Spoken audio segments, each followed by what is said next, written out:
What is going on, guys? It is your boy TKD123 here, back again here on PlayStation Source. This is, of course, Save Slot Podcast, the weekly news show about any and all things PS5, PlayStation games, and PlayStation itself. With me, of course, my luxurious co-host, the Arachnid. How are you doing, good sir? I'm doing well. How are you?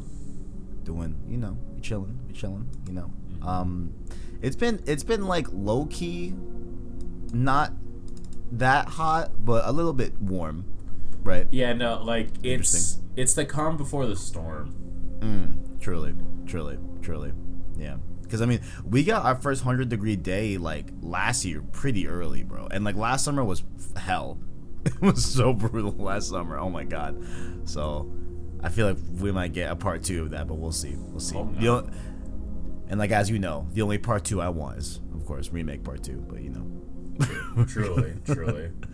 Truly. I'll at least integrate. But of course, housekeeping here. You can catch the show here on youtube.com/PlayStation Source, as well as podcast services like Apple Podcasts, Google Play, Spotify, etc. via our anchor link in the description. And of course, you can like the video and or rate the podcast to help us get seen by more viewers so we can grow the PSS family. Arachnid, I want you to give me a wild guess as to how many Apple Podcast reviews do you think we got this week?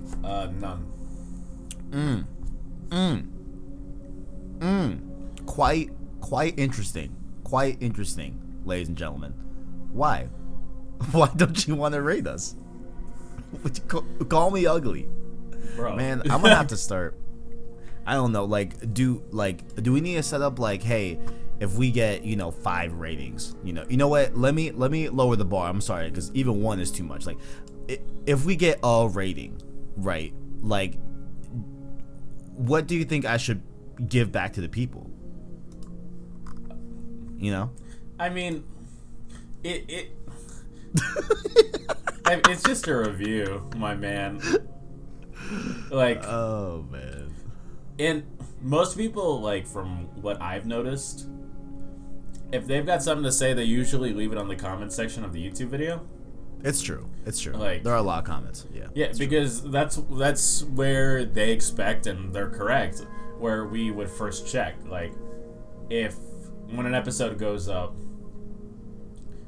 and they hear something they like, or they hear something they don't like, or whatever, they usually say, hey, and they leave it in the comments. Like, what was it? That we talked too much about games we're playing, like sometime last year? It's like, yeah, that's true. And one episode we did spend like 30 minutes talking about like Final Fantasy, so it was warranted. I mean, I do have the numbers of how many people are listening on podcast services, right? And it's like on average around like 30 to 50 people. Right. You know what I'm saying? So I mean, that's their main domain. That's not even taking into account YouTube views, which, granted, the bulk of our podcast views do come from YouTube. That's right, for sure. From the channel. But oh well, we'll see. I'll figure something out. Yeah. I want to see if I could, perhaps incentivize.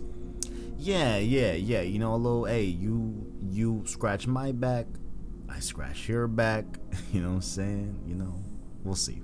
But down below, of course, you can let us know what you like or dislike about the show and connect with us further on Twitter and Discord down below in the description. We added 2 new, I forgot to go in there, but on the Discord, we added a MCU spoilers text chat so that we can talk about, upcoming shows like Falcon Winter Soldier coming up in 2 weeks. WandaVision just wrapped this week, you know what I'm saying? So we could talk freely about spoilers there and leave it out of general, Mm-hmm.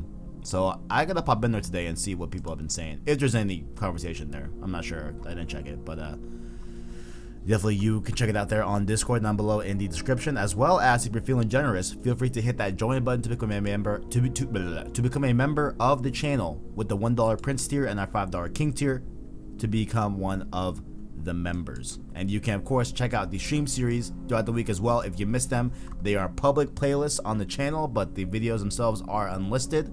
However, you can access them via the public playlist. And we wrapped up Ratchet & Clank Into the Nexus, which I will talk about here in a little bit. And we're still chugging on MGS2. MGS2, the finale, is going live on Wednesday, this upcoming Wednesday. So apparently it's a crazy ending. I don't know. Apparently it's gonna be wild. So definitely check out that when that goes live Wednesday nights, and then Tuesday and Thursday of this week. Just figure I'd just throw it out there. We are gonna be streaming Ratchet & Clank 2016. And this game also is free for those PlayStation users via the Play at Home initiative. So you can go onto the PS Store, go to the Play at Home section, and download Ratchet & Clank 2016 to your console for free. You don't need PS Plus. It's just straight up just free. There's no strings attached. And we're going to be streaming that this week. Did you play the 2016 game? I didn't. It's good. It's alright. Yeah. Like in hindsight, after playing the original Ratchet & Clank, I do see how like this remake isn't the best, but I think from like a gameplay perspective, it's a fun Ratchet & Clank game. So I was pretty turned off. It's like, oh yeah, they just slapped scenes from the movie as cutscenes into the game. That is true. It's like a movie tie-in game, and it's like, all right, yeah, no, you lost me. Yeah, it's definitely a weird one. It's definitely a weird one. Definitely weird. It's what's the tagline? Like the tagline is literally like it's a game about the movie about the game. Yeah. And it's like, I mean, we could also just do like a faithful remake of the original Ratchet & Clank game. Truly. They could have also done that, but oh well. So that will of course end the Ratchet & Clank stream series, and next up, due to popular demand on Twitter, like I cannot believe the amount of traction this simple tweet got, but we will be doing the Resistance series, another Insomniac trilogy. We're gonna be going through that.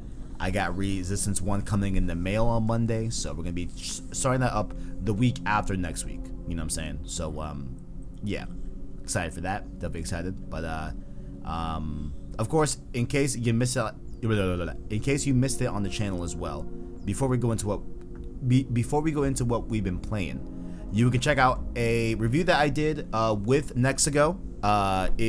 They are a company that makes different PS5 accessories and all that good stuff, and they reached out to me and asked if I wanted to review some products. So the first part is all about charging. So we got a DualSense charging station and a DualSense battery pack. That we check out that review as well. Links below in that video to the link pages on Amazon where you can purchase these if you enjoyed the review and all that good stuff. And I have another product that hopefully will be up next week. So that will be going up as well. And just to make, just be blatantly clear about it, these products were provided to me by Nexigo. Okay, so just put that out there. You know what I'm saying? We also got a PS Now update for March 2021. I think Infamous Second Son's on there. Ace Combat 7 is on there, and a few other games that was on the channel. And my Outriders PS5 gameplay impressions, which we're going to talk a little bit about here as well on the podcast. But if you want my full in-depth thoughts, definitely check out that video as well. But I've been talking for too much.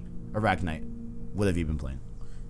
Like we talked about in the pre-show, a lot of Dragon Age. I see that. From I think it was the 17th of February to today. Well, yesterday. I collectively, how many hours? Like across 1 and 2. Yeah, that's 70 hours. 70 hours in 2 days? No, in 2 weeks. 2 days. That's not even possible. That's what I was gonna say. I'm like, wait, like, is that even? No, from February 17th to about yesterday. So, damn. February 17th to March 5th has been 70 hours, roughly, of Dragon Age. A lot of Dragon Age. Like, I kind of downloaded these games on a whim when I got EA Play, and I don't regret it. It's jumped up to one of my favorite franchises. It's a remarkable series. I just got done with the main campaign in Dragon Age 2. I'm going to do the DLC. And then it's on to Inquisition, which I've heard mixed things about. Like, generally good, but mixed. So I'm excited. Other than that, I did play the Outriders demo. Yes. And it's a lot more in depth than I thought a demo, like, because normally demos you'll be done in like 10, 15 minutes. But the Outriders demo, it's just the first chapter. Like, it gives you a nice slice of the story and how the gameplay works fundamentally. And there are a few things that I have grievances with, like its optimization does seem a little clunky. Like, it does frame dip a lot. Yeah. I do want to stop you really quick before we get into your thoughts about the demo itself. I do want to give kudos to People Can Fly about this demo, because I think that this should be a staple as to how future, they don't want to call Outriders a games of service, but long RPG games of service esque type of games that are gonna have legs into the future. Yeah. Right. Rather than just being just a one drop and that's the game and that's it. This demo will forever be available for those that want to try it. It's not timed or anything. You don't need a pre-order. It's just on the store on whatever platform you want. Your progress carries over from this demo to the full game, and there's some side missions in there as well. But like, I think it's a great package to really get people to get a good slice at what your game is. Yeah. And they can carry over their progress, and when they get the full game, or if they get the full game, or if not, boom, they had a good scope of what the game is about. So definitely wanted to give kudos for that. But go ahead. No, definitely. I agree with you that this is the perfect way for people to understand whether or not they want your game. The side missions, the first chunk of the game, having it carry over into the main game if you choose to buy it is pretty nice. It incentivizes you to go out and explore. Because if he told me, it's like, oh, you complete the demo and then you have to redo all of it when you buy the main game, I wouldn't explore anything. I would just go on the golden path, finish the demo as quickly as possible to see if I liked it or not and move on.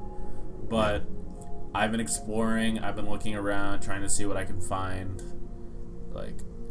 And it's definitely the way to go. Like I agree with you. Like, shout out to them.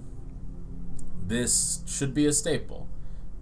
And I realize that it's not always possible, but when possible, like, I feel like this is the way that games should go to really see people's investment. Like, because there have been a few times where I'll buy a game because I'll watch the gameplay online or see some screenshots and read some reviews. Like, yeah, this looks fun.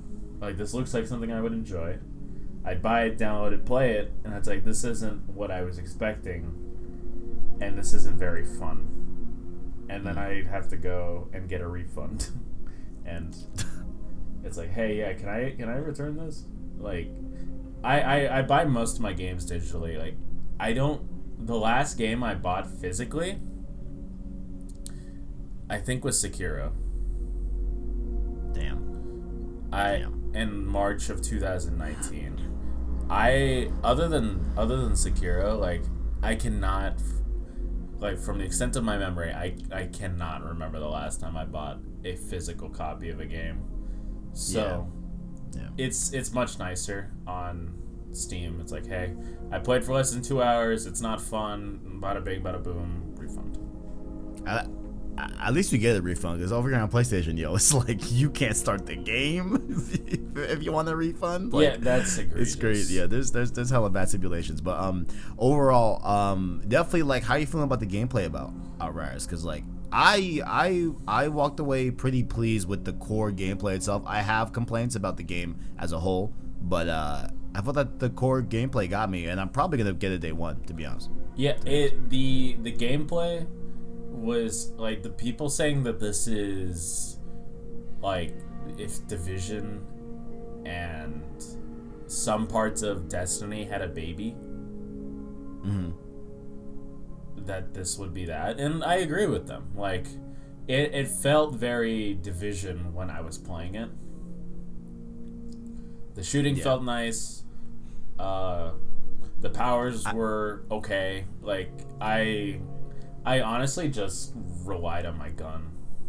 Which class did you use? I used like the I forgot what it's called, but it's the blue one where you can like phase Trickster. Yeah, Trickster. Yeah. I did too. Yeah.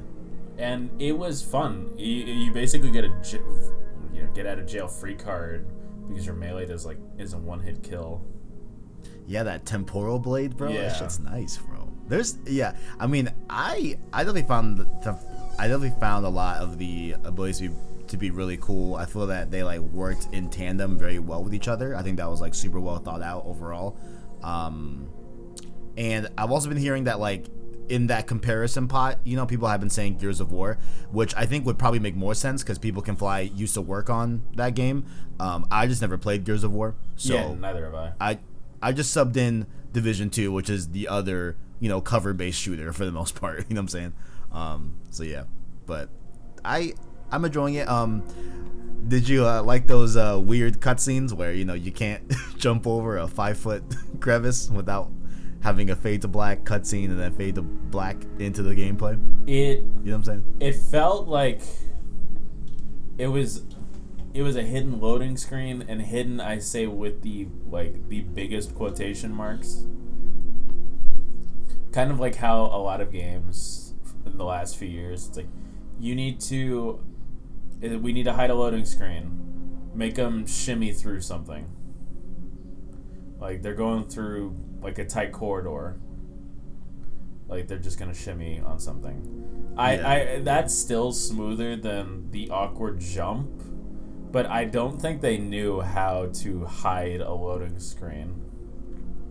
Yeah, like I know they came out and talked a little about it. Like long story short, it was requests by playtesters that said that like originally they had it where, you know, if you were in a 3-person party or whatever, and someone moved on to another area, the other characters would just be blipped into that new area with that character, right? And that is because like the game doesn't have dedicated servers, so we can't have like unified instances like Destiny can, for example, where like if you're in a party in Destiny, like you can be, you know, spread apart from your team and still be in the same like instance, if you will, like the same world, if that makes sense. And I guess that's not possible. And I guess that's not possible with Outriders right now because they have peer-to-peer server base and all that with the party system and everything. So I know that was the reason why and everything. But yeah, like it's not the best way to do it, and I think they acknowledge that as well. But that's just what they, you know, have to do in this meantime without having dedicated servers. So yeah. I don't blame them. Like it is a little goofy, but you do what you can.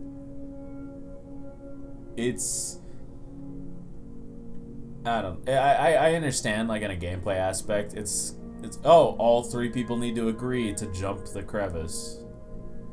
and then the game's like, all right, they're all here and they all agree, so let them move on to the next area. Yeah. It's a whole thing, but you've been playing anything else besides Outriders? Anything else on your gaming dock?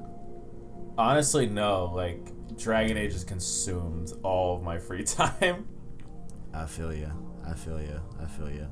I can jump to mine for a little bit. So I guess the least things I have to say about it is Haven. Haven I beat, I think it was last week actually. Like pretty sure it was Saturday night. It was good. It was very, very good. Not very, very good. It was good, lowercase good. I have complaints about gameplay and all that for the most part, and like traversal. And I feel that a lot of it. So I think like the biggest complaint I have is that like Haven needs to load so much. Like I feel like not half, but like a substantial amount of my playtime was just waiting for the game to load itself. You know what I'm saying? And I fear that might have been because I chose the Switch to play this game on. I wonder how it looks on PS5 and most probably how it performs on PS5 in terms of those loads and everything. But I think the narrative was really, really cool. I like the way the characters were written, which are K and U and everything. Like I really love the writing in this game. The premise is really cool. The story ends in like a very like interesting way. It's not like it is a resolution, but I wonder if they are going to continue this story with these two characters. I'm very interested, or if it's just like a one-off thing, which I could see them doing a one-off thing as well. But overall, cool little indie game. I'll give it a little tip of the hat. I am working on a written review of it here pretty soon, so I'm still in the early stages of doing that. But yeah, Haven was cool. I would recommend it if it's on sale or something like that. Or I think I bought it for like $20, so it's definitely not expensive either. And it was like a 10-hour game, so pretty cool. Yeah. Continuing on the Ratchet & Clank stream series, we wrapped up the second to last game in the stream series, Ratchet & Clank Into the Nexus, which also is the furthest point in the timeline, if you will, of Ratchet & Clank. So Rift Apart will be a sequel to Into the Nexus. You know what I'm saying? Into the Nexus, it was another short, small game, kind of like Quest for Booty. And as you guys probably already know, Quest for Booty I did not enjoy. Probably the worst Ratchet & Clank game that I played in the stream series. It just felt like, honestly, like it felt low-key like a waste of time. It was just a very just weird game that I feel just didn't really do a lot to justify itself. But Into the Nexus, I gotta tell you, man, it's a weird Ratchet & Clank game. Like, it's a weird one. They switch up the control schemes where you can't have the classic controls as an option even. It's what I called on Twitter like the God of War Ascension of the Ratchet & Clank series, where it's just weird, right? It's the first mainline. You know what? I don't know if it's the first Ratchet & Clank game to be in 30 frames, but I know it's the first in the stream series that I played that is in 30 frames, and that kind of threw me off a little bit for the majority of it. And you can tell that the game dips in gameplay and everything, but I will give this game credit for, hey, this game understood that, let's just give the people more Ratchet & Clank gameplay, right? And like at its core, that is still fun as hell, right? So it was still a fun time gameplay wise, and I will give this game the highest regard. Arachnite, I'm about to say it right now, okay? This game has the best bosses in the entire series so far. 100%. Dang. 100%. This game has some really fun boss fights that I had a lot of fun with. I had a great time with it. Now, obviously, I have a little bit of a stipulation because I technically did not play through the end of oh my god, shit, what was it called? The game before this, the one that I got bugged out of. Oh my god, Kraken Time. Yeah, Kraken Time. Yeah, so maybe those boss fights were lit. They were looking pretty standard on the playthrough that I watched, you know what I'm saying? But Into the Nexus has very, very fun boss fights for sure. Story, it was a little story. It does have to deal with the Dimensionator, so that will be a big focal point in Rift Apart. So I'm very curious to see where, the Dimensionator is in this game and how it ends up in Dr. Nefarious's hands in Rift Apart. So overall, pretty good game. Honestly, I would give it a pretty good game. Honestly, like it was a really, really, really fun experience. Shout out to Into the Nexus. And the last thing here, Arachnite. The last game here that I just started like 2 days ago. Final Fantasy 15. Your boy is back on the saddle, okay? We still got a few months until Intergrade, right? So I wanted to really explore a little bit of the Final Fantasy franchise and answer the question, am I a Final Fantasy 7 fan or am I a Final Fantasy fan? The big question. So far, I'm enjoying 15. I'm liking how different it feels from 7 Remake. And like I didn't expect it to be like as open world as it really is. Like I guess technically it's hub based, I think. Because like, there are different regions, right? And those regions are open world in themselves, but I don't know if like the full map connects. Maybe it does. I don't know. I haven't gone too far into the game. Have you played 15? Yes. You have? Okay. I just got back. So I was about to take off on a ship to another part of the map, I guess. And then some shit happens in Insomnia, aka Crown City. So me and the boys headed back there. And I haven't done anything back there yet, but that's where we're at. So I'm like a few hours in. I'm enjoying it though. I'm really, really liking it. The combat is definitely a lot different than 7 Remake, but feels kind of similar. Yeah. And I'm getting the hold of it more. It's like, I think I talked about it. It feels like a beta of 7. I think you told me that. I really understand that. I really do now. It's like, oh, okay, I see what they mean. Yeah. I think you did coin that phrase, I think. Yeah. To me. And I definitely see what you're talking about there. Definitely. But I am liking my crew, like I'm liking the boys. Gladios, I think, Ingus, is it? Ingus, and then Pronto. And then I'm Noctis. Yeah. So far I'm liking them. Yeah. There are a few things about 15 that I didn't enjoy. Okay. Fishing. Dude, fishing is one of the things that I guess Noctis specializes in. Yeah. I'm not going. Do I have to go fishing, you think? Because I'm not trying to go fishing. For a few side missions. Okay. Yeah, I'm trying to kind of steer clear from that. I do find the skill tree, I guess, in the game, how they're broken up into multiple different disciplines, to be kind of a lot, Oh, it's a lot. Yeah. It's like borderline overwhelming, but I think the more I spend time with it, it's not really that overwhelming. I just have to really sit down and like understand this concept. But like it's not too bad. It just seems like a lot, And I have a question, but I don't know if I should ask it. Fuck it. If you don't want to answer it, just tell me you don't want to answer, just the sake of just keeping me blind. Can you only craft lightning, fire, and ice in the game? Like, are those the only 3 elements? I'm gonna keep it 100 with you. I avoid crafting all the time. If it's like, oh, you can craft shit, yeah, I don't care. Well, I mean, to like use like the spells and all that, I'm a simple boy, and all I did was swing. Oh shit! Really? Yeah, no, okay. I really don't enjoy stuff like that. I feel like it makes. I hear you. It makes things pretty convoluted.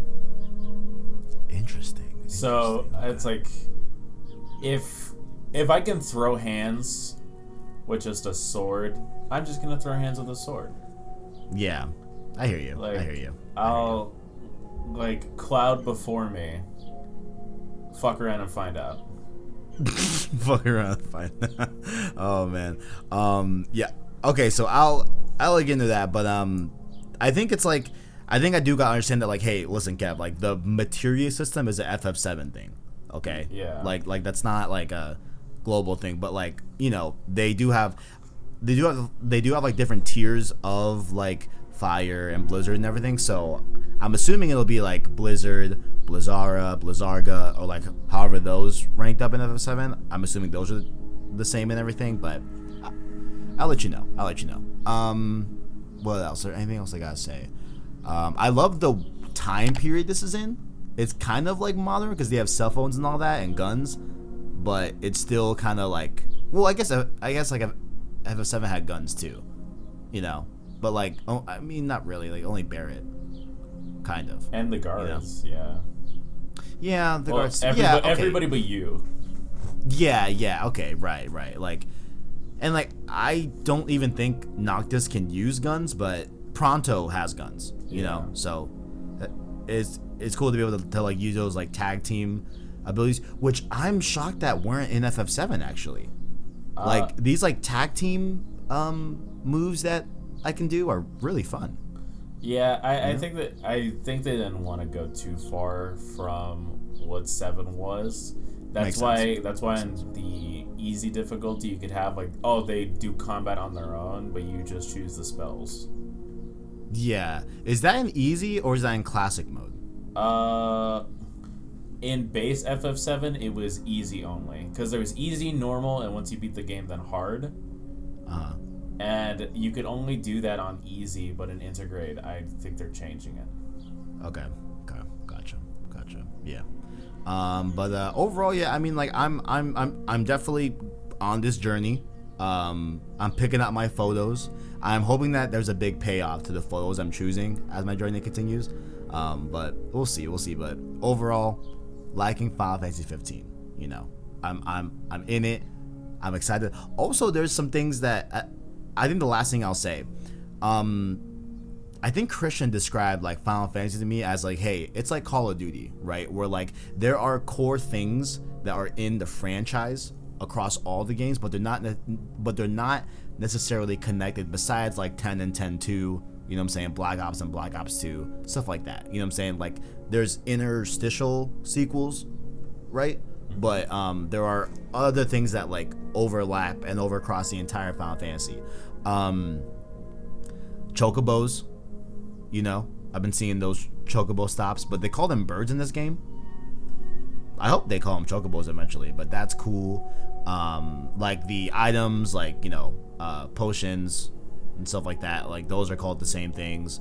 I know like potions is not really like a proper noun, but you know, like there's a lot of like similarities.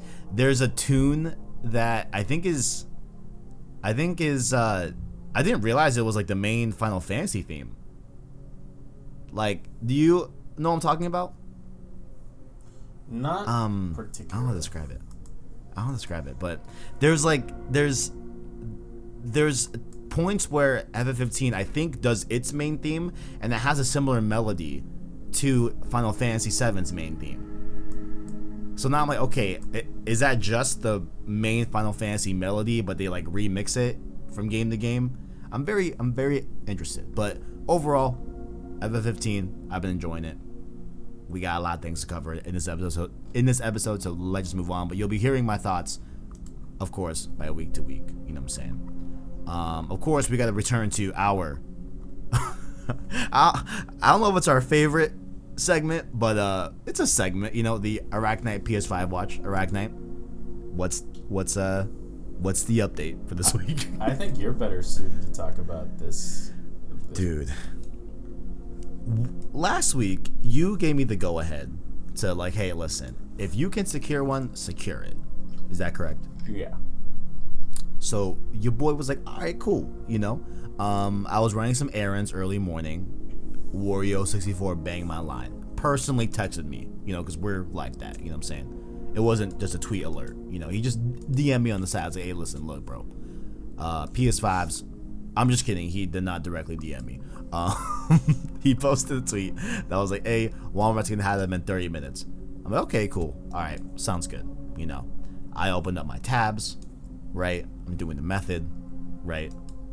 And holy fucking shit, Arachnite. It's literally that fucking hard. How? Yeah. How? Yeah, welcome to my world. It is like, oh my fucking god. It's like impossible. It's impossible. Welcome to my world. Dude, this man, like, I'm not gonna give up, but like, yo, it's tough difficult. out here. It is like unbelievable how hard it is to get a PS5 these days, man. So that's the PS5 watch, y'all. I'm out here trying too. You know what I'm saying? This shit crazy, man. Crazy, bro. But first story here, going into it. Some Uncharted movie news here. Tom Holland had an interesting GQ interview where he had some quotes that I'm just going to read here. So this is, of course, push square link below in the descriptions of all these stories. Tom Holland has described his performance as Nathan Drake in the Uncharted movie as a, quote, mistake and, quote, something that I will probably never do again. So to be clear, he's not talking about the role itself, just his performance in it. So he said that he had a lot to do with like bulking up, and he had to quote unquote like look cool in it, which he feels like was like different than what he did with Spider-Man, obviously, you know. And He says here, quote, as soon as you start worrying about, do I look good in this shot, acting becomes something other than playing a character. I think there are elements of my performance in Uncharted where I kind of fell under the spell of being, quote, I want to look good now. I want this to be my cool moment. I had to play this very tough, very stoic guy, basically be Mark Wahlberg. My character is supposed to be a fucking action hero in this moment. It was an important lesson learned because at times it was less about a landmark and go through this scene and more about land a mark, stand like this, and see my bulging biceps. It was a mistake, and it's something that I will probably never do again.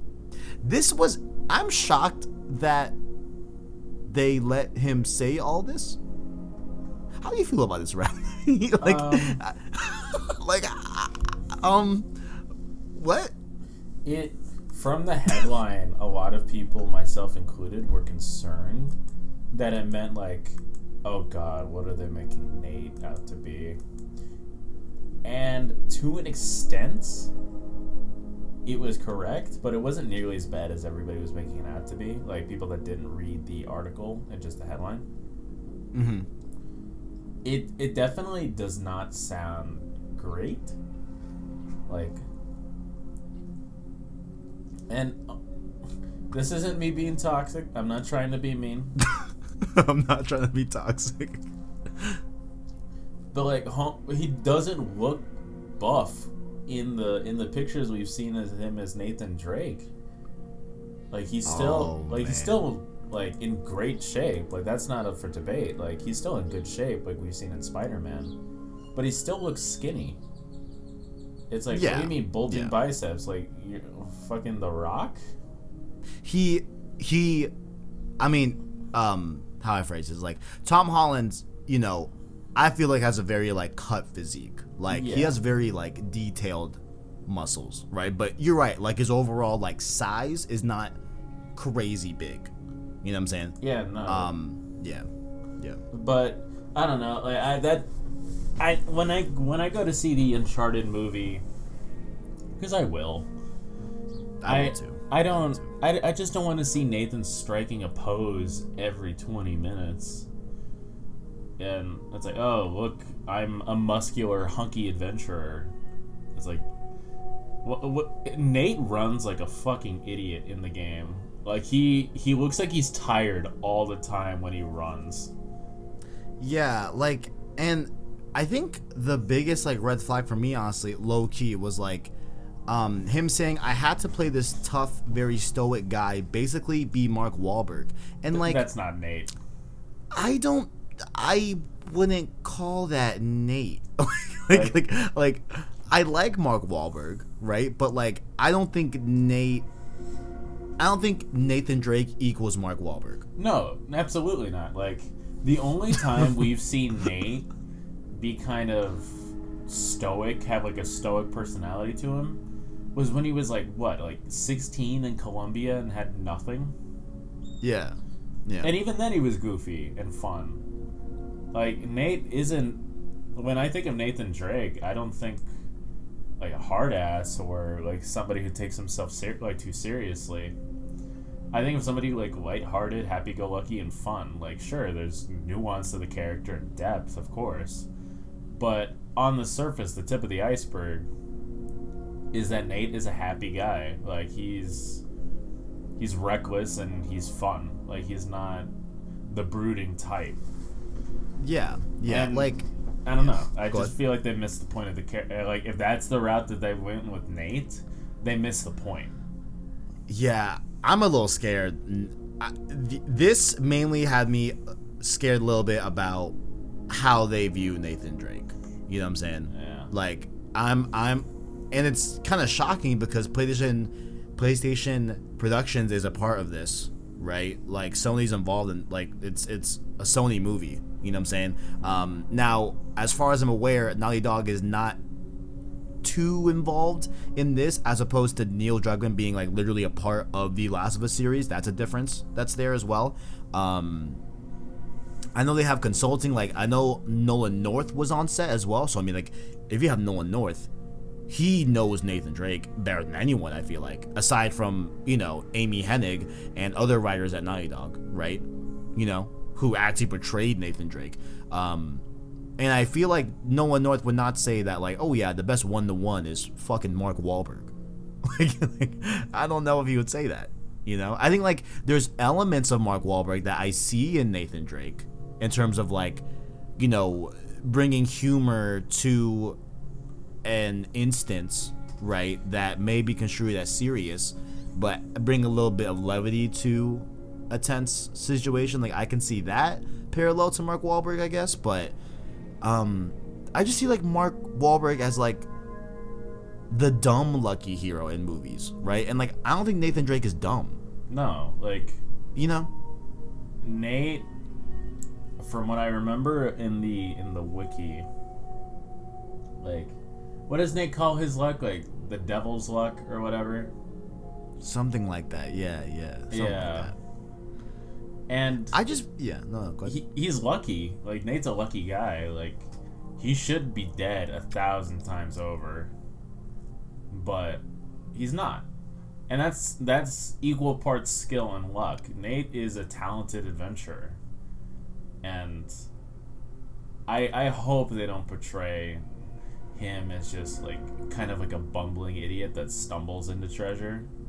It's like Sully and Elena, if she's in the movie, like, they're the ones that push Nate into finding the treasure. Like, it's like, oh, we found the treasure with, like, little help from Nate, and he's the big action hero. That's not Nate. Like, when no one can figure out a secret or a riddle or whatever in the games, they ask Nathan Drake. Like, Nate is the go-to guy to figure out the secrets of the past. And that's the way it should be. Yeah. And obviously that shows Nathan Drake's intellect. Like, he's a very intelligent person from, like, historical standpoints and everything as well. I think the last thing I'll say about this too is that, like, this movie started out with Mark Wahlberg himself being Nathan Drake, right? Ugh. So to hear that Tom Holland is now Nathan Drake, and he basically said here, quote, I had to play this very tough, very stoic guy, basically be Mark Wahlberg. If he was, like, if that's a direction that he was told to go in, don't you think that's kind of weird? If Mark Wahlberg is still attached to the movie. They want, like, Mark Wahlberg, but they can't have him. Yeah, it's fucking weird, man. It's fucking weird. I don't know, man. We'll see. Like, obviously, we're both going to watch it. I'm just going to go in with, honestly, the lowest of expectations. But, guys, call me out on this. Call me out. Because I know once I see a trailer, I'm going to cry and I'm going to get a little bit excited. Okay? Like, I know I am. Once I hear that Uncharted theme, it's a wrap for me, dog. Like, it's a wrap. I don't know. It's just... I don't know. Like... From what the roles that Tom Holland has done, like, from the ones I've seen, and I haven't seen all of his roles, so with my limited exposure, like, I don't like the direction he goes in with the characters that I love. like Spider-Man and Nathan Drake is like, do you even get the point? Like, is this a screenwriter issue or is it a you issue? Oh shit. Yeah. No. Go ahead. I'm sorry. Go ahead. No, all I was gonna say is just, like, you missed the, like, from what I've seen in Spider-Man and what you've talked about in Uncharted. Like, do you need a refresher? Like, is this you? Because when something goes wrong, right, in any aspect of life, and you're involved in all of them, there's got to be a common denominator here. So all I'm going to say is if Tom Holland finds his way playing a third character that I love, and he misses the mark on the characterization, there's a common denominator. And that's all I'm going to say about that. Damn. Look, guys, I fucking love Uncharted. Okay, so, like, I'm I'm trying not to have my heart broken by having extremely low expectations. It'll still you hurt. know, if this movie sucks ass, it's still gonna fucking hurt because I fucking love Uncharted. Right, like listen guys, I'm super excited about the Last of Us series. That's great. Uncharted is so important to my development, I feel like, as a person, and like I'm being dead ass, like I fucking love Uncharted. So if this movie sucks, man, okay, fuck bro, yeah, I'm gonna feel a type of way. If the Last of Us series somehow sucks, it's like, okay, fuck it, like whatever, we still have those incredible games. But if Uncharted is trash, bro, I'm gonna feel a type of way. But we'll see, man, we'll see how it all goes, and of course we're gonna keep following this development as it goes on. Next up here, a little update here to the PS Store. Not many people were that crazy about it, but I found it kind of interesting for one thing. So let's just read what it initially says here. Of course, the PlayStation Store announced over on the PlayStation blog that it will be discontinuing movie and TV rentals and purchases on the PlayStation Store from August 31st, 2021. So we have up until that point to be able to rent movies and everything, stuff like that, and they will not be a part of the PlayStation Store. I find this really interesting because the PS5 went ahead and made a dedicated separate window of the main menu to facilitate TV and movie and like video stuff. And like while that won't be completely obsolete because we still have streaming services on the PlayStation consoles, right? Like there's Netflix, Disney Plus, etc., HBO Max, whatever, all that good stuff. So that will still live there, I guess, in that, and still take up, a lot of the reasoning for that side. But I do think it's weird because I figured that like they were gonna go into it more and maybe like allow, PlayStation Plus users access to, the Uncharted movie first or the Last of Us series first. You know what I'm saying? Like probably not the Last of Us because that's tied to HBO, right? And now it'll just be on HBO Max, so that's already taken care of there, But I do think it's interesting how it seemed like they were going to double down on that and do some cool stuff with them even opening up the prospect of, what's it called? The studio. Shit. PlayStation Productions? Yeah, there we go. Productions. Yeah, like them like opening that up and everything. I figured that, you couple that with them having their own dedicated like PS5 menu to it. I thought they were gonna do some crazy stuff, but I guess not. What do you think? What are your thoughts? I from what it sounds like, with my very limited knowledge on the inner machinations of companies like that, I've never met anybody that told me, it's like, yeah, I buy and rent my movies directly from PlayStation, or like on my console. That's just not how it works anymore. Like, I don't think it's ever worked like that. And it's probably not worth it in the long term to have those rights to allow to purchase and rent your movies on PlayStation. Like, unless it's a Sony movie, those will probably stay because it's, Sony to Sony. But for outside companies, having the rights to distribute those movies probably just isn't worth it anymore. So keep the streaming services there because people already use them, and just cut your losses is my first guess. Could be totally wrong. I don't know. Like I said, I don't have knowledge on this particular topic, so I'm not going to even notice it's gone. Like, I never... If I need to watch something, I'll use my computer or my phone. I'm not going to go to my PlayStation console to... It's like, I want to rent, I don't know, Infinity War or Endgame. I want to watch those movies. I'm not going to boot up my console to watch that. I'm going to go to Disney Plus. Yeah, exactly. Yeah. And like for those that have made movie and TV rentals and purchases and all that, you will be able to still access content that you've already purchased. So like it's not like they're gonna go away and just poof or whatever. So they'll still be accessible through your account. They're just not gonna facilitate any more purchases and rentals beyond August 31st.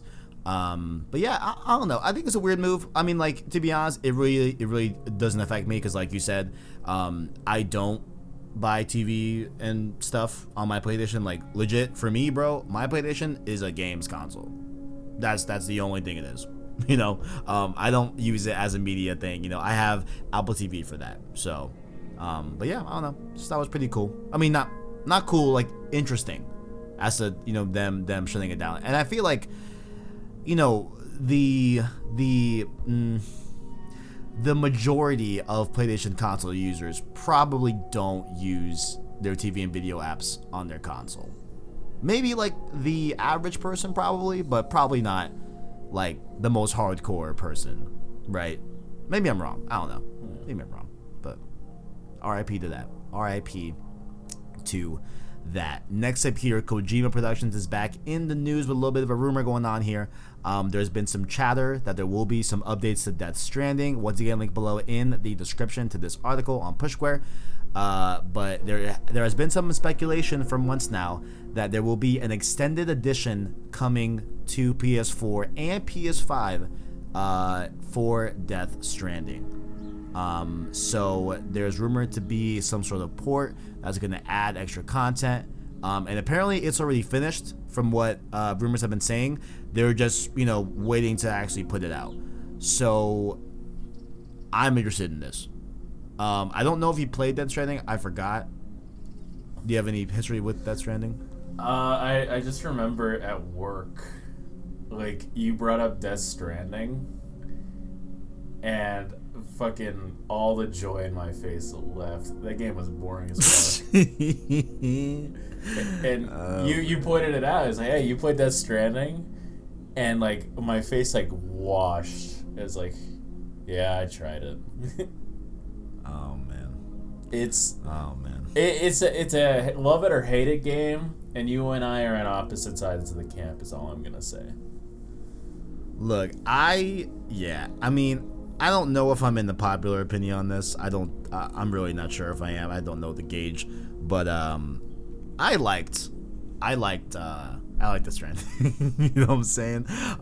So I would be excited to go back into it. I think the big one obviously would be those adaptive trigger supports to be able to like feel the resistance and all that good stuff as you're hiking in the game. I think that'd be really cool. I'm not sure if I would play it like as soon as it drops, but interesting though. Interesting just to note that and everything. So we'll see if it actually, comes out and everything. But it will also reportedly include, all new story content that wasn't in the original game and everything and stuff like that, which is pretty surprising because Death Stranding in itself was a pretty packed game with content. It took me, I think, like around 50 hours to beat. So we'll see, man. We'll see. But just, for those that were a fan of Death Stranding, expect potentially a port to PS5 and all that good stuff. Naughty Dog. We gotta talk about Naughty Dog right now, you know what I'm saying? So, there's been a lot of chatter about when we'll see Factions 2. A lot of people have been not harassing, right? But just reminding Neil Druckmann on Twitter that, hey, yo, where is Factions? And he had this to say on Twitter about the thirst, if you will, of Factions 2. He says, quote, "We have several cool things we can't wait to share with you.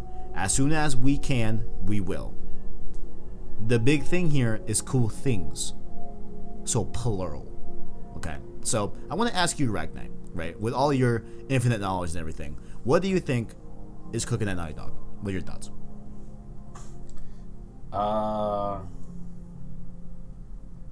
Factions 2, baby. I know Starks in the Discord, shout out to the Discord, was like, Factions 2 is canceled. It's like, bro?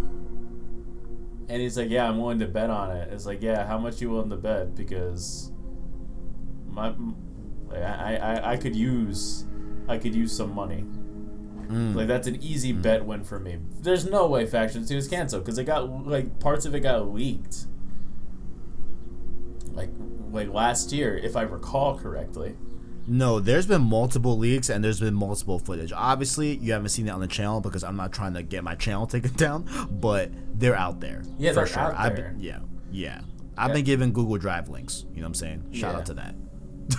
But Factions 2 is probably cooking in there. But other than that, like, they've been very cryptic on like what kinds of projects they're working on. In Uncharted, like another Uncharted game, whether that's another Lost Legacy or a mainline continuity game, like I don't know. I would like to see it, but considering Part 2 came out last year, we're gonna need to wait a minute because we waited from how the shortest amount. Yeah, Uncharted 4 was 2016 to Lost Legacy, which was about a year later, and and then Part 2 was 3 years later from that. 2019. Yeah. So, the shortest gap of time that I recall is 2011 to 2013, which was Uncharted 3 to Last of Us Part 1. So, I'd say we're at least a few years out from the next Naughty Dog game. Like, if I had to put a guess on it, best case scenario, we're going to see something in maybe at least a trailer or something in the next year or two. Yeah. Game in our hands, 3 years. Yeah. I don't think we'll see like a full-fledged new game, right? You're right, in a few years, right? However, what I think is possible this year, right? Factions 2. That's been cooking for a while. I think it's cool to drop that. I'm not expecting it to be like, some crazy big package, right? It's going to be a standalone mode that I'm sure will have, the heavily rumored like battle royale and all that, But hope not. Overall, like in scope, it's not as big as like Part 2, right? Yeah. So I think that's okay for this year. Of course, a Part 2 PS5 update. I think that's one of the other things that they are talking about, for sure. The article does reference like having the PS4 version of The Last of Us being upgraded again to PS5. I don't know if I necessarily even want that. If I'm being completely like, I guess, but like, if it takes like little development time and it won't hold up like anything else they are working on, sure, why not? Like the remastered already got a little boost on PS5, like to loading times and all that. So for me, like I say that's good enough as is, But I wouldn't want them to go in and like do a lot of work to Last of Us on PS5, because like it looks. I mean the remaster is fine, Yeah. I don't know. So I feel that would be like a little bit unnecessary. Like, sure, why not? Maybe they could use it to promote the HBO show, and have a little bit of cross contamination there as well, perhaps. But I guess not contamination, pollination. I was trying to say. I think like a new full on game, whether it be Last of Us 3 or a new IP, is like you said, a few years out. But interesting though. Interesting. My pretty safe bet is PS5 patch, Last of Us Part 2, and Factions 2 this year. Yeah, that's the safe bet I got. Yeah, that's like I feel like those two are as close to guaranteed as you can get without an official confirmation. Yeah. But the team at Naughty Dog worked hard the last few years getting Last of Us out the door. And they're definitely working on Factions and like a PS5 patch. So they're like more than free to take a breather. They've definitely earned it, like with all the accolades. So it's like, hey, good job, guys. Yeah. You're looking for a social media manager? I'm here. Bro, I just need that Factions, man. But fuck, I need that Factions so bad. I do think that with the Part 2 PS5 version, we do get some like DLC. My longtime guess, what I actually want to see, Tommy's journey into Seattle and all that. From his perspective, I think it could be cool. That's just my side idea. I don't know. We'll see though. I want to see Tommy rip and tear through Seattle. I think that'd be fun. I think it'd be fucking great. I think that would be amazing. And to like get his perspective of like going through this rage journey. Right, but like it's a little bit different because of course it's his older brother. Yeah. Right. Ellie of course has a close relationship to Joel, obviously, but it's a little bit different when it's like a blood tie. That'd be an interesting perspective. Oh, yeah. It's it like from what I felt, it's if you lost your dad compared to if you lost your sibling that you grew up with, like essentially your entire life, other than that like little gap that they talk about in part 1. Yeah, they I forgot if it was like a decade, probably not that long, but like it was a few years where they didn't see each other for a few years. Yeah, it was a few years where they didn't see each other, but other than a few years, well, they were old enough to start graying. Like Joel was graying. That's still a small cut of your life. It's this person that you lived with and grew up with and survived with for most of your life died in front of you. Like, you knew he was gonna die when they dragged you out of the room. I don't know. Like, thinking about it from Tommy's perspective, there are no ends. Like, there's no depth that I wouldn't go to avenge that. Like, so yeah, no, like a Tommy DLC is something that I would vibe with. I want to rip and tear through Seattle again. Yeah, I just think it'd be great. I think it'd be cool. Also, to be the one shooting at Abby, you know, in that whole, like, I think that'd be such a cool way to see how that all unfolds, man. I think it'd be great. I would really, really want to see that. But yeah, we'll see what comes out of Naughty Dog on the PS5 sooner than later. This last one here, this one dropped late last night, so I'm very excited that this dropped before we started recording. This is like one of the best things I've heard all year. All right, the Ghost of Tsushima creators were given one of I think one of like the biggest blessings that they could have ever gotten as a studio, right? Like, they've gotten tons of awards for Ghost of Tsushima. You know, it's a great game, obviously. We both loved it. We did the whole Road to Ghost of Tsushima podcast. It was a fantastic time and everything. But I think that, you know, in spite of all the awards that they were given for this game, I gotta imagine that this one means, I think, a whole nother level of like appreciation towards, right? So what I'm talking about here is, I'm gonna just read a little bit here from the article.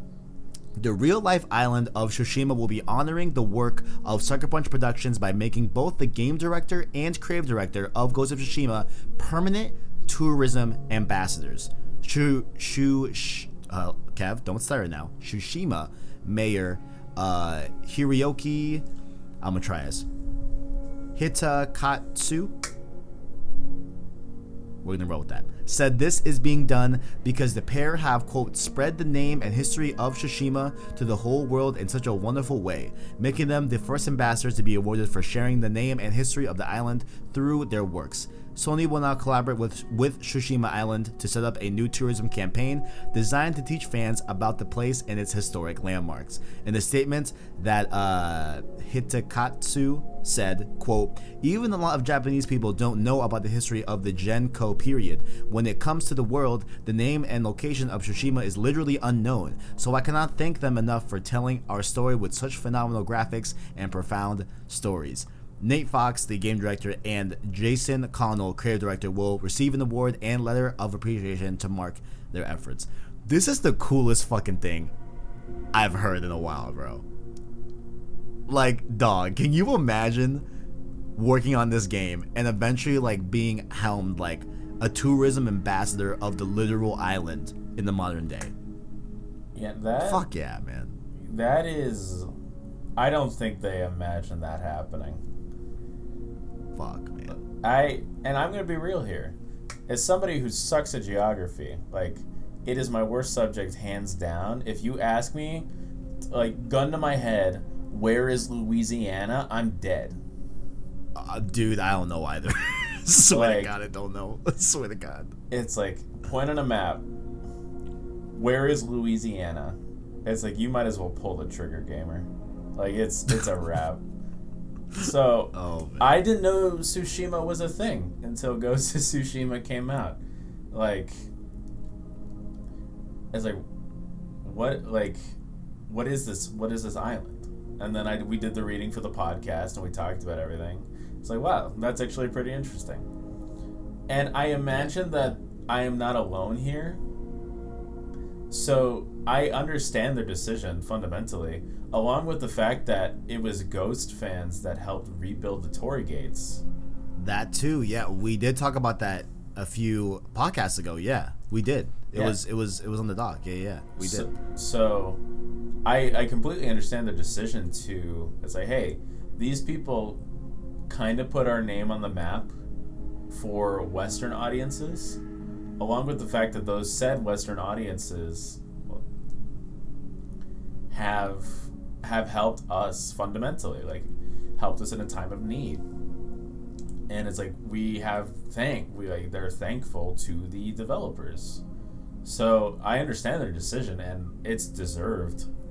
Like, Ghost was a remarkable game in recreating and honoring the traditions that I believe are held in modern day Tsushima. So, kudos to the team. Like, that's super impressive. If there's anything that's happened similar to this before, I don't recall it. I've never heard of something like this happening. Yeah, man. Like, ultimately, bro, like, I like, if I was a part of the team, bro, I think I would shed a few tears, bro. Like that is such an honor. You know what I'm saying? Like, that's so fucking cool.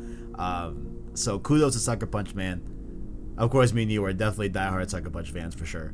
So shout out to them. Fucking great feel good story. You know what I'm saying? And then definitely, dude, I want to go to Tsushima someday. Like, for real. For real. I do. Yeah, I really do. Like, I want to do the Sony curated, what was it? Like, the Sony campaign to go on different places and landmarks. Like, I hope they hit certain of course they got to hit certain parts in the game, but I just want to see that, like, in real life. Like, I bet that's so fucking cool, man. Shout out to Tsushima, man. Yeah, shout out to Tsushima. Like, shout out. I would spend, like, if I went to an island like that, you would catch me taking pictures like every 10 minutes. It'll be like real life photo mode, for real. Like, I'd be out here. Real life photo mode, also known as photography.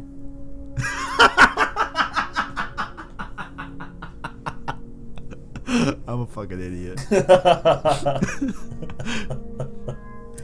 Arachnid, what if, like, there was, like, real life photo mode? You know what I'm saying? Like, yeah, they made this photo mode thing real. That's crazy. That's crazy. How they do that? That's crazy. How they do that? That's wild.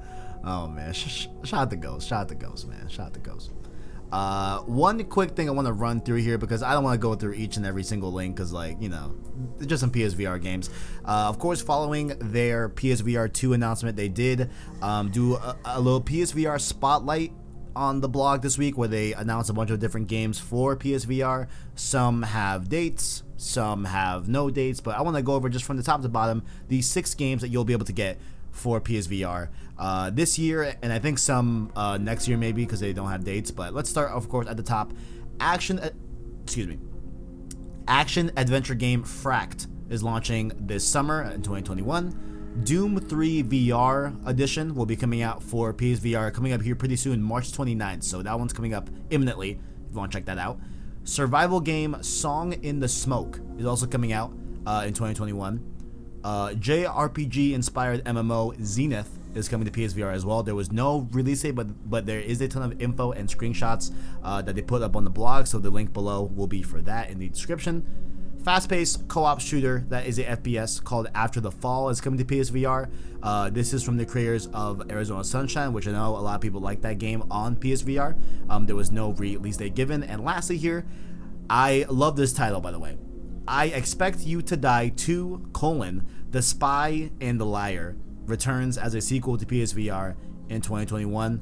And I think this is a puzzle game, or some sort of, very puzzle heavy type of game, whatever you want to call it. But that was on there as well. So just want to give a little shout out to those PSVR games, give them a little shine. You know what I'm saying? I will compliment this list because it's very diverse, bro. Like, we have a JRPG MMO in here, we have FPS, we have a survival game, action adventure game, like a puzzle game seemingly. Like, there seems to be a lot of different diverse games that they're bringing to PSVR, which I think is good. So pretty cool right there. You gonna play that Doom VR? I would. Like, they're playing Doom and Doom 3, for those unfamiliar, is more horror centric than 2016 and Eternal. Okay. Like 1 and 2 are staples of the gaming history, and 2016 and Eternal are remarkable first person shooters. But 3 was different. 3 was very different compared to to its siblings, because like I mentioned, it was horror centric. It was the first modern-esque 3D Doom game where it wasn't pixelated. It was it had 3D models and all that, models that we're more accustomed to these days. And it was fun. I enjoyed it. I feel like I would definitely play it in VR if I had the chance, because it sounds fun to just in your hands fuck up an imp or something. And if I would just throw hands the entire game. That's in VR, that's my favorite thing to do, and I don't know what that says about me as a person. But if I can in VR, what I love to do is you have a gun, but you can also do damage if you hit someone with the gun, if you use it like a bat, and I'll always do that. I'll just run up and throw hands the entire time, and I think that's way more fun. And if that's something I could do, I would definitely check out Doom 3. With a flashlight or something, just beat the shit out of a Hell Knight. Oh man. I just wanted to make sure we shot at Doom in every single episode, at least, you know what I'm saying? So that was my opportunity. You love to see it. You truly love to see it. Yeah, and if you got PSVR, definitely check these out, for sure. Why not? Give them a shot, for sure. I don't have one, but maybe I'll get PSVR too. We'll see. But going on, of course, to the question of the week. This has been kind of stewing on me ever since we got the PS Plus games for March. The simple question is PlayStation Plus becoming a competitor to Xbox Game Pass? I want to make it very, very clear here, ladies and gentlemen. I'm not trying to say that PlayStation Plus is better than Game Pass, okay? And it's honestly kind of hard to even compare these two services. Of course, I think the more one-to-one will be PlayStation Now, but I feel like PlayStation Plus has been doing a lot of really interesting things these past few months that I think it warrants a question as to, is it rising to be as valuable as Game Pass? From a bit of a different standpoint than what you would assume Game Pass would be, right?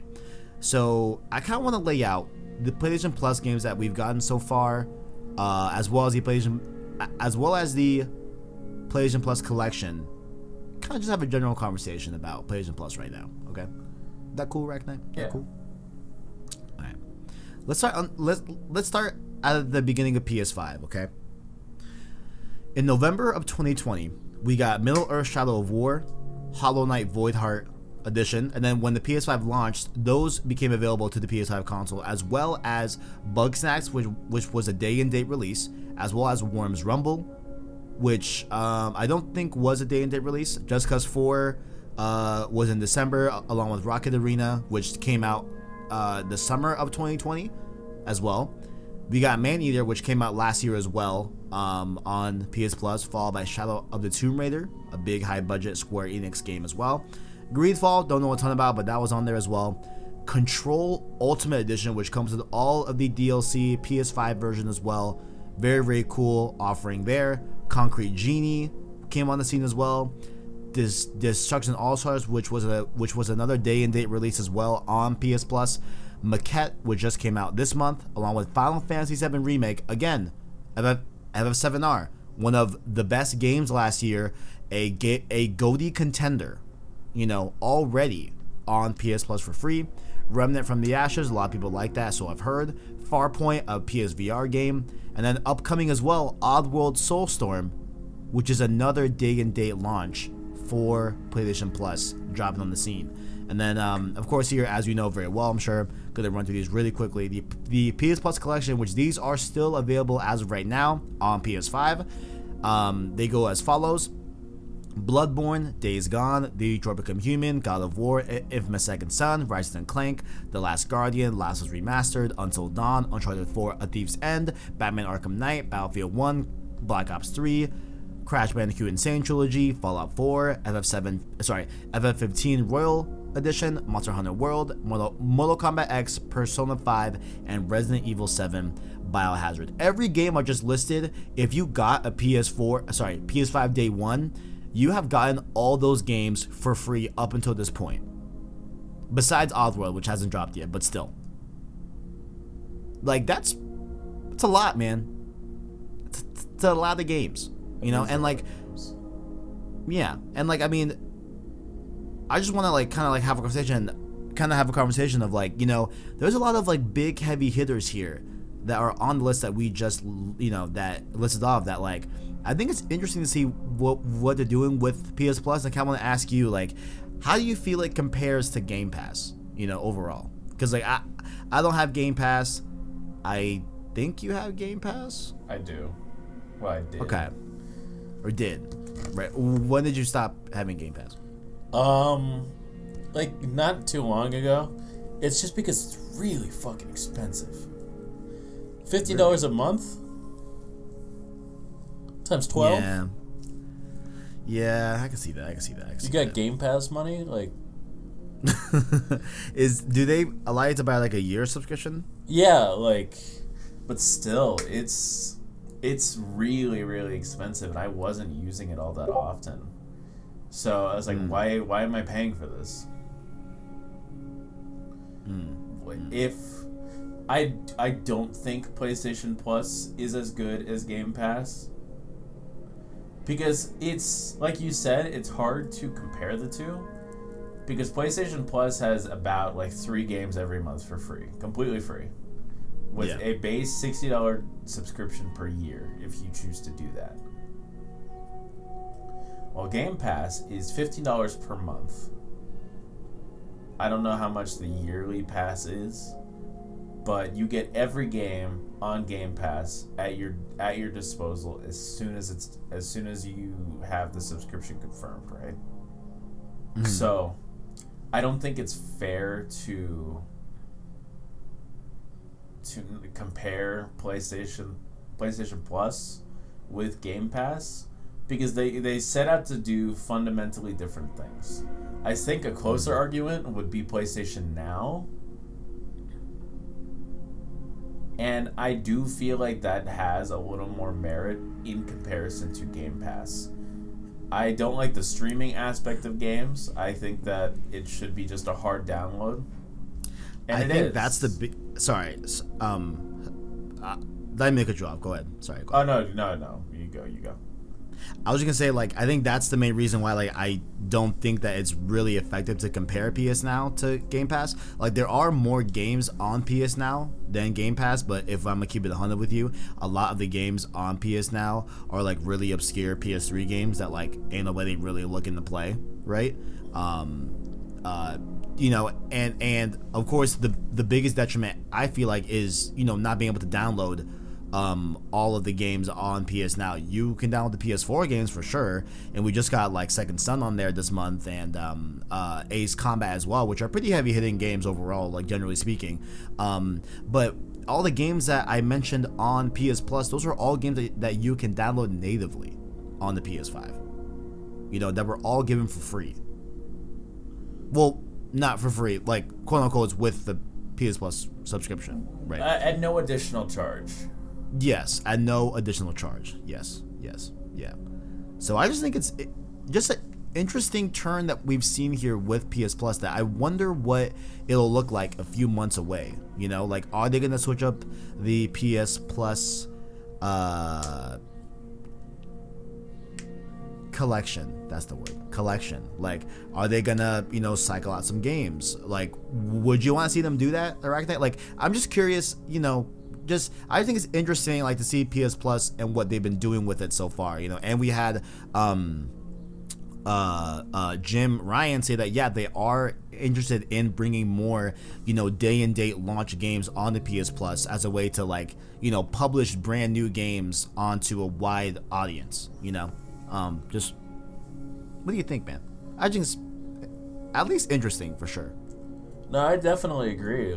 It's an interesting proposal, and I do think in Sony's best interest, a Game Pass-esque endeavor for PlayStation is the way to go. Especially if they bring Days Gone and other games to PC, it opens up the window for a lot of interest and a lot of profit for Sony. I know that there might be games that's it only runs at 30 FPS on a PS5 or whatever. But if you put it on my computer, it's it's an option. You can play God of War at 60 FPS on a PS5, or you can buy it on your computer, and if you have a computer strong enough, you can play the game at 144 frames per second at a high resolution. I would definitely buy it. Or, I would definitely buy it on my computer. And if I couldn't, it opens the window. And if there are people that don't have a PlayStation console and want to play God of War, they buy God of War, and then the profit goes to Sony. Yeah. And I think, introducing a Game Pass for PlayStation is the best thing for consumer and company. And I really hope they do it. Because right now they're behind. I'm just not sure if they are though, because Jim Ryan has been pretty vocal on hey, we don't want to drop our first party games day and day on a subscription service. No, not day and day. No, definitely not. Oh, okay. I thought that's what you were saying. Right. No, okay. yeah, Gotcha. Day and day, if they were to do anything, I think it's put them on a subscription service a year or two, however long after. After the game's release, after the majority of its sales have come and gone, then put it on a streaming service and call it a day. But my recommendation and my personal preference on the future of PlayStation is have what Microsoft's doing. It's Halo Infinite's going to be on our Xbox consoles, and it's also going to be on PC, and you can buy that. Something I'd like to see is, God of War Ragnarok. Buy it on PlayStation consoles, buy it on PC, whichever one you want. Day and date? Day and date. Ooh, wow. Yeah. That's where we kind of differ. I don't know. I would like it as someone who's primarily a PC player. Right, which of course makes sense. Yeah. And I don't see how that loses them much, because there are some people that it's hey, I wouldn't buy a PS5 if these games are on PC. That's totally acceptable. But there are people who's I don't want a PS5. So having the option to play these games on PC still gets them a little money here and there. Right. I don't see the draw off of having games on PC. You know what I'm just curious about too? I'm curious about let's say hypothetically in the future, right? They do start dropping PlayStation games on PS5 and PC day and date, right? Let's just say that hypothetically happens, right? Right. I wonder what's gonna happen if either one of those platforms runs poorly in comparison to the other platform, right? For optimization. Example, huh? An optimization issue? Yeah. I expect, right, Days Gone to run really well on a PC when they put it there, because it's built on Unreal 4. It's not built on a proprietary Sony engine, right? Santa Monica for God of War uses a proprietary engine. The Decima engine at Guerrilla, we see how that translated with PC, how it wasn't the best on Horizon Zero Dawn, but seemingly I think it's okay with Death Stranding, right? But yeah. The thing you need to remember is that With Horizon Zero Dawn as the front running example, they used the PlayStation Mobile division to port it. Yes. Which was not the best call initially.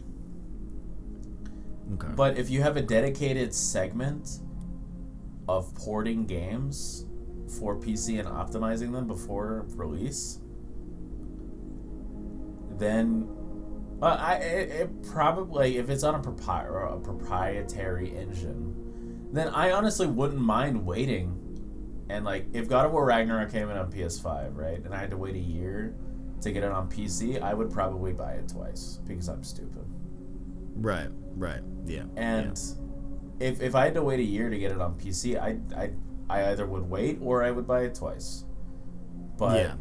it's maybe day and date isn't feasible because it's the issue with ports, like to the extent of my knowledge, is the quality of the team working on optimization. Because Arkham Knight had a disastrous PC port. It was horrendous. I didn't have a PC that was capable of running Arkham Knight at the time, so I bought it on PS4 and I had no issues. But if you have a dedicated segment for PlayStation Studios that are solely focused on porting PlayStation games to PC as smoothly as possible and as quickly as possible, then I don't think there will be many issues. Like, the PlayStation is obviously limited by its hardware for the price that you pay for it, and PCs have a much wider avenue that they can go with in terms of power. So I don't think one or the other will run better if everything goes smoothly. Like, if you put them both at PlayStation settings, like you can do with Horizon. There's an option in Horizon in the graphic settings. Is like, do you want this to look exactly like it did on the PS4? Click this button. I didn't know that. Yeah, and you can. It's like if you wanted to run a benchmark comparatively to the PlayStation option compared to max settings on a PC, then you could do it and see if one runs better than the other. But if they dedicate enough time and resources into optimization and porting, then I don't think there will be that big of an issue. And I do think it's worth investing into for a wider audience of players. Yeah. Well, that's just me. Interesting. Yeah. I would personally, like, from like a PlayStation Plus standpoint, like, I would love to see them keep going on, like, and they are going to do it, like they have said, but I would love to see, like a brand new game, like, launch, day and date on Plus, right? Like, I think, like, a good example would have been Kena Bridge of Spirits, right? And it's also beneficial for the devs because, PlayStation pays developers to put their games on Plus, right? So when it is a brand new game that maybe the development team is not sure how they're gonna do sales wise, right? They could get a lump sum from PlayStation if they are offered a Plus spot in a given month of release, and that covers a lot of their costs and everything, right? But then also I've heard stories of like it being the inverse, where like how I put it. Well, I mean, it's like hard to tell because like, I mean, you can either, bet that, hey, word of mouth and everything is going to sell our game when it comes out, and perhaps those sales numbers could be more of a profit for us if we were to go with PS Plus and just get a lump sum on the month that it comes out on Plus, right? Like, there's other ways that, like, you kind of weigh it out as a dev team, but I think it's still a very, very enticing way to, bolster, like, brand new games that may not have, like, a lot of buzz going around, but still requires a big player base, right? Like, I think Destruction All-Stars would have been a lot more dead if it weren't for Plus, right? I mean, and, like, granted, now it's pretty dead, so. Oh, is it we'll dead? see, man. I personally haven't been back to it in like a few weeks. I assume it's pretty dead. I don't know. Like, I don't see a lot of people talking about it, I'm not sure.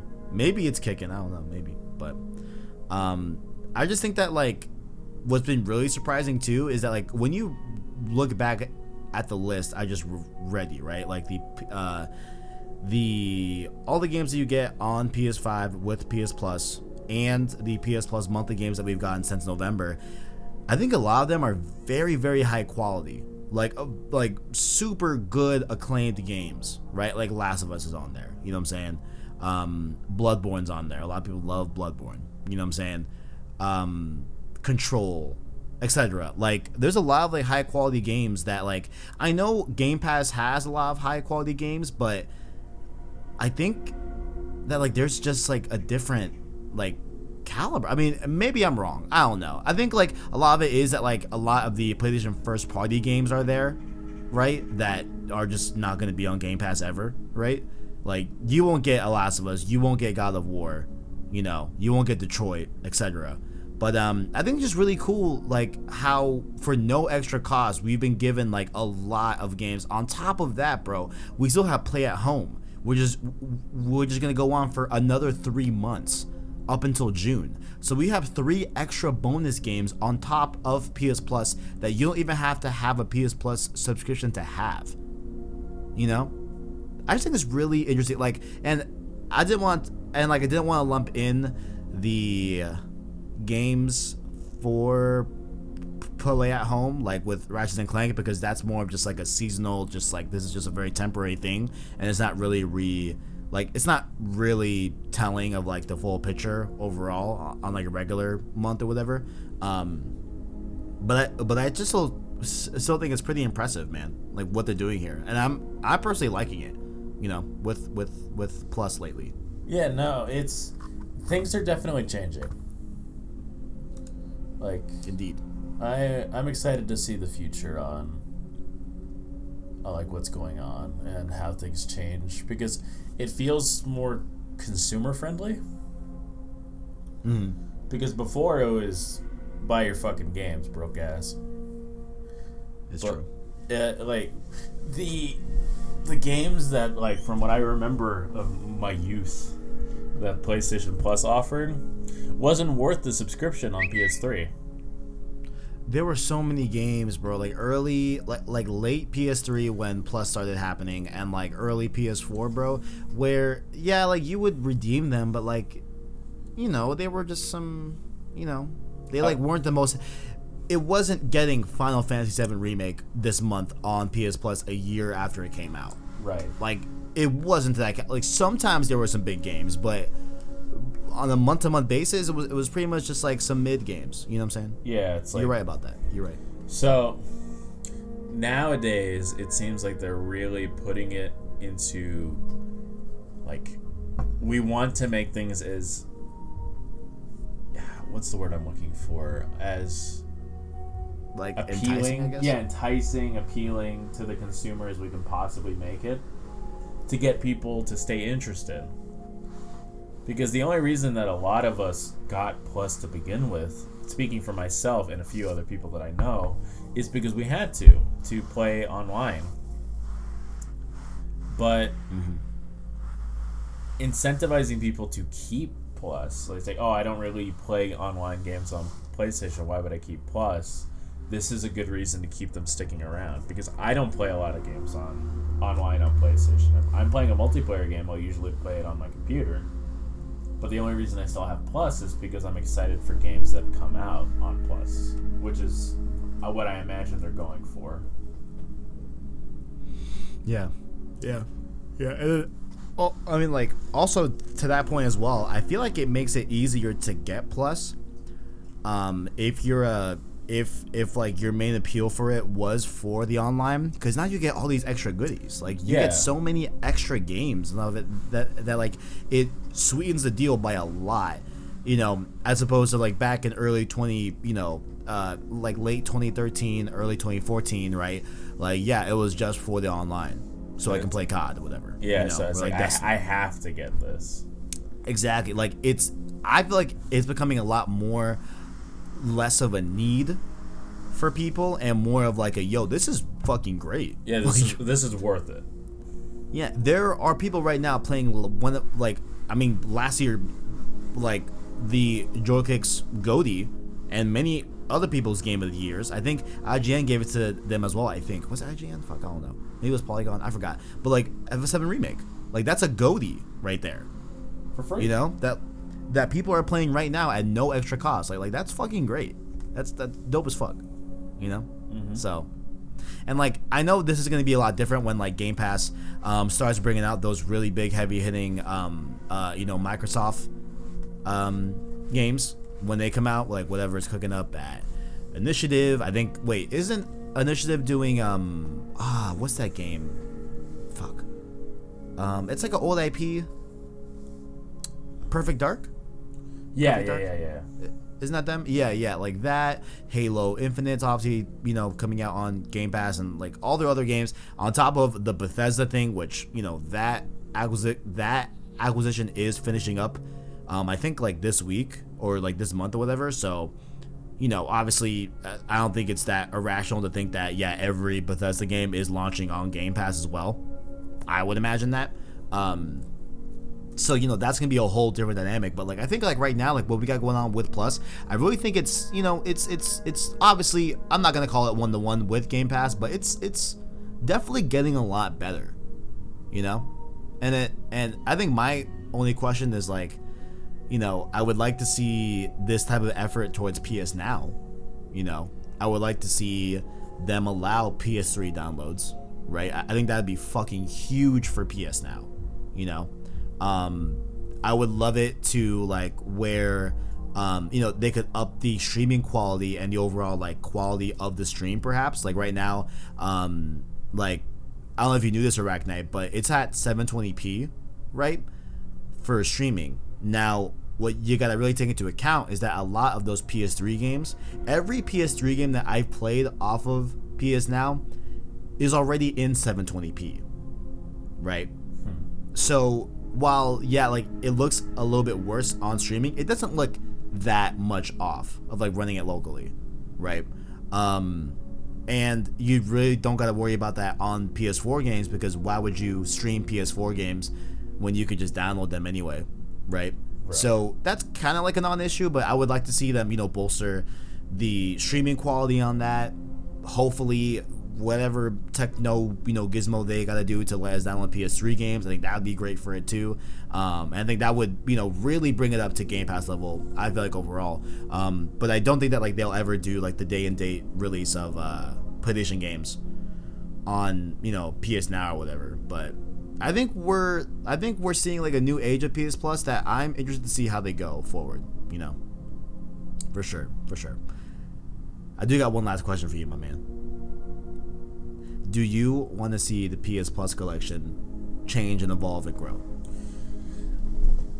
Change and evolve, like swap out games here and there, like, or just grow fundamentally. Like, I would like to see it ideally just grow, instead of we're taking out Arkham Knight this month, we're putting in whatever this month.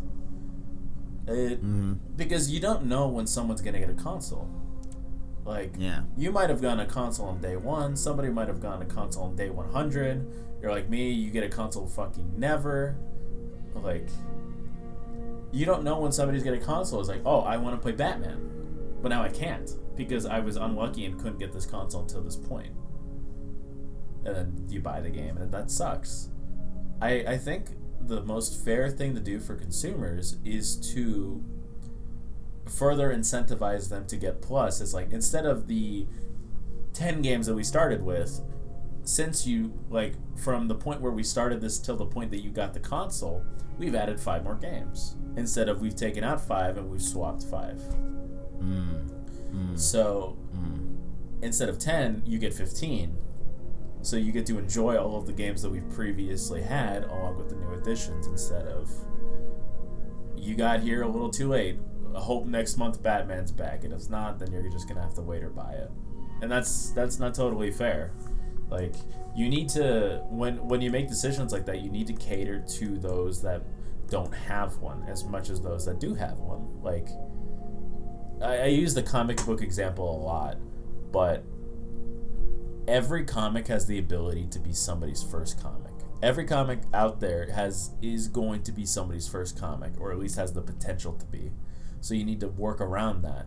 You need to be able to have the fundamentals in place for newcomers and veterans to enjoy what you're putting out there for the public. And I feel like expanding on it rather than swapping it out is the way to go in order to achieve those goals.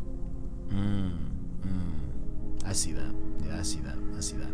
Yeah, I think above all else, right? Like, what I want to end off this like conversation for sure is like, I want to see what happens with collection.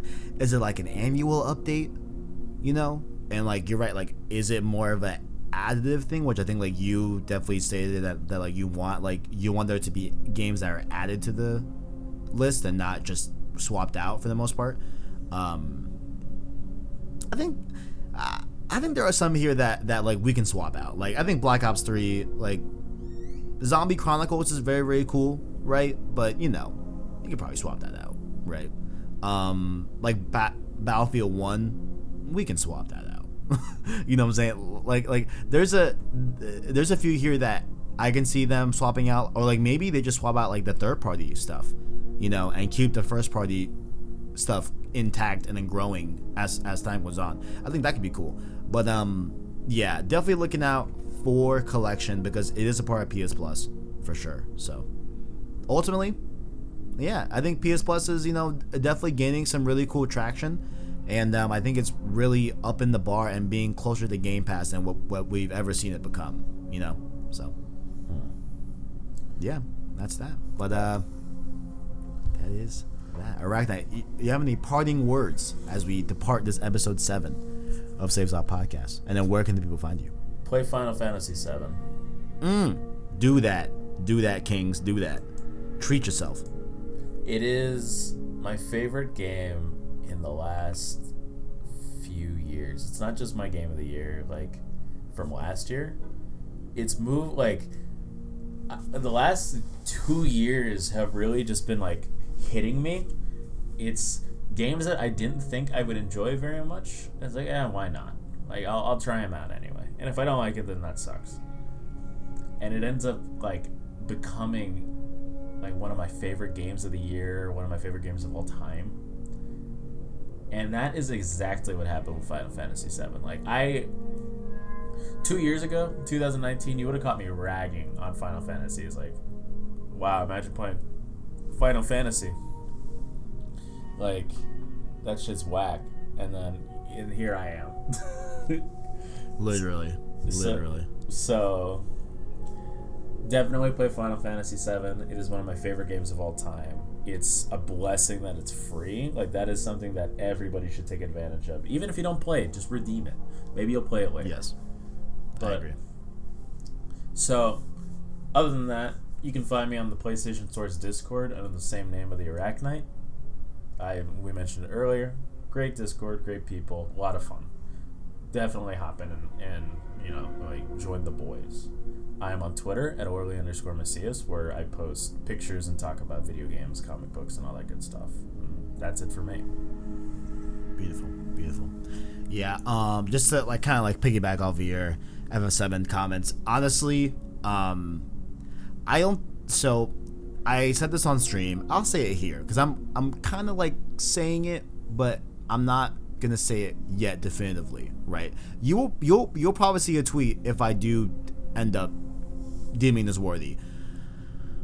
I think if I feel the same way after I beat FF7 Integrate, right, which I predict I'll love the game even more because I know a lot more of the context of the full FF7 story, right?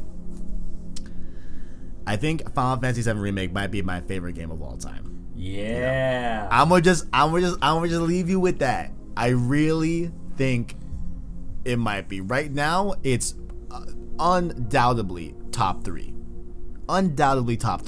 But I really think it might become my favorite game of all time. And like, I think, you know, you could boil that down to like FF7 like being probably like my favorite game of all time. You know, I know like I'm more talking about the remake than the OG, but I love the OG. You know, like, you fucking kidding me? Like, come on now. So, yeah. So I'll just leave y'all with that. You know, I'm not saying it is, I'm saying it probably will be. You know what I'm saying? But of course, this has been Save Slot Podcast, episode 7. You can catch the show here on youtube.com/PlayStation Source, as well as podcast services like Apple Podcasts, Google Play, Spotify, and all the other links via our anchor link in the description. Of course, like the video, rate the podcast on podcast services to help us get seen by more viewers so we can grow the PSS family, as well as just like what Arachnite said down below. You can let us know what you like or dislike about the show and connect with us further on Twitter and Discord in the description. And of course, become a member of the channel. Do the $1 Prince tier, $5 King tier, as well as check out the stream series. We're doing a lot of streaming this week. We got MGS2 that's going to be completed. I'm going to attempt to beat Ratchet & Clank 2016 throughout Tuesday and Thursday streams. We'll see how that goes. I'm a little bit confident in it, but we'll see. We'll see how that all goes. But definitely check out those streams, as well as Resistance stream series is starting up next after Ratchet & Clank. Get hyped for that if you're a Resistance fan. And yeah, that's about it, guys. Thank you all for watching, and as always, greatness awaits.